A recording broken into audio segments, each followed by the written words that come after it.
زمونږه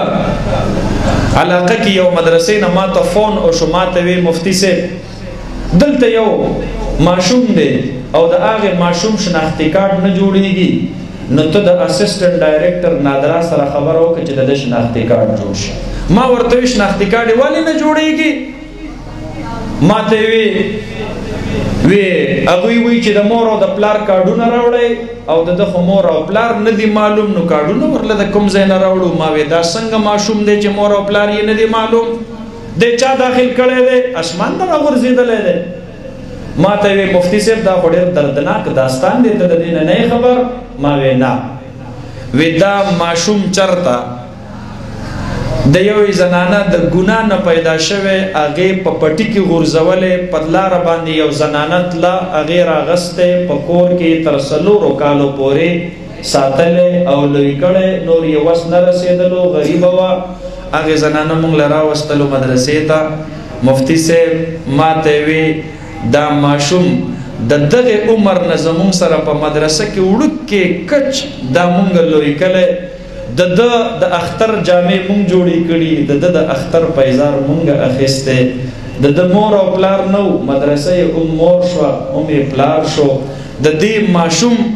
د الف با تا نه راواخله سبق د قاعدې بیا د ناظرې بیا د هغې نه وروستو سکول او بیا د هغې نه وروستو دیني علم دا الحمدلله ټول په ټوله د مدرسې کړی دی او نن د دې بچي مونږه شناختی کارت جوړو نو نادرې والا راته وایي چې مور او پلار یا د هغې کارډونه ورله راوړئ او هغه شته دی نه مونږ ته په دې کې مشکل راغلی دی. ما ته یوه واقعه رایاده شوله. ما وی ربه دا زمونږ دیني مدرسې الله رب العالمین دا خو د یتیمانانو د سر سوری شو دا خو د یتیمانانو د غریبانانو د مفلوک الحال د بېوسو خلقو دا غي د سر سوره الله رب العالمین را لېږلی دی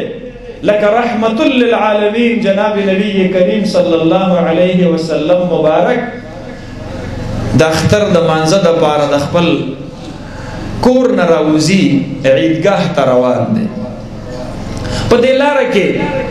ماشومانو لوبې کولې. یو ماشوم هغه په داسې خیرنو کپړو کې خفه او دلګیر سیټ ته ناست دی د دواړو جهانو سردار مبارک په نظر شو نو رحمت للعالمین ورله خواله ورځي. تپوس دې نه کوي بچیا ته د خپلو امزولو سره لوبې ولې نه کوې ته د خپلو امزولو سره د اختر خوشحالۍ ولې نه کوې کپړې دې ولې داسې بیکار اغوستې دي. هغه ماشوم ورته وایي د الله محبوبه زه د هغې فلانکي صحابي زوی یمه زما پلار ستاسو سره فلانکي جهاد کې تلی و او جهاد په میدان کې شهید شوی و او تاسو په هغه ځای دفن کړی دی زه یتیم یم زما څوک دی چې زه ورته خوشحاله شم ما ته نوې کپړې به څوک اغوندوي ما له به د اختر مبارکي څوک راکوي زه به چا ته ورته غاړه وځم. جناب نبی کریم صلی الله علیه وسلم د دې ماشوم د خولې نه خبره واورېدله وی د الله محبوبه پلار مې تا سره په جهاد کې شهید شوی هلته دفن شوی زما څوک دی چې ما له د اختر مبارکي راکړي زه چاته خوشحاله شم یو یتیم یم. رسول الله مبارک صلی الله علیه وسلم ته خپل ماشوموالی رایاد شو ځکه په خپله باندې یتیم و وړوکوالي باندې پلار هم وفات شوی وړوکوالي باندې مور هم وفات شوی. دا ماشوم یې په غېږه کې راواخیستلو او د دواړو جهانو سردار مبارک د مانځله تللو نه مخکې خپل کور ته راغی. حضرت عائشہ رضی الله عنها ته فرمایي ای فاطمې ته اطلاع وکړه که د هغې د بچو نوې کپړې وي